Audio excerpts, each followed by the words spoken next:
Welcome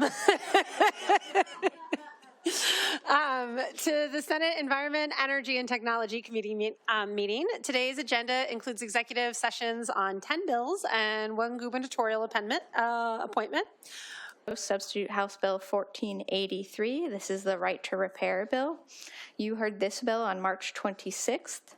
Under engrossed Substitute House Bill 1483, beginning January 1st, 2026, an original manufacturer must make available to any independent repair provider or owner on fair and reasonable terms the parts, tools, and documentation that are intended for the diagnosis, maintenance, or repair of digital electronic products that are first manufactured and sold or used in Washington.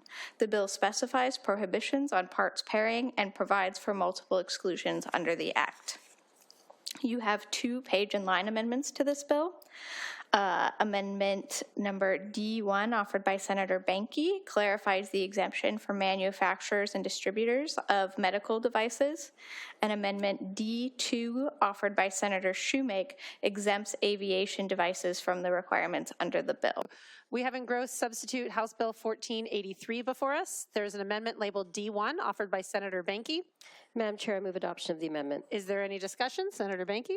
It's a good amendment. Open for a yes vote. Just looking at exempting manufacturers, distributors of medical devices. Urging a yes vote. All in favor say aye. Aye. Opposed, nay. The amendment is adopted. I am going to withdraw my amendment D2. Did I do that right? Yay. Madam Chair, I move that the amendment be rolled into a striking amendment and that the bill is, as amended, receive due pass recommendation be sent to the Rules Committee. Is there any discussion? I can't wait to fix my stuff. All in favor say aye. Aye. Opposed, nay. The bill has passed subject to signatures.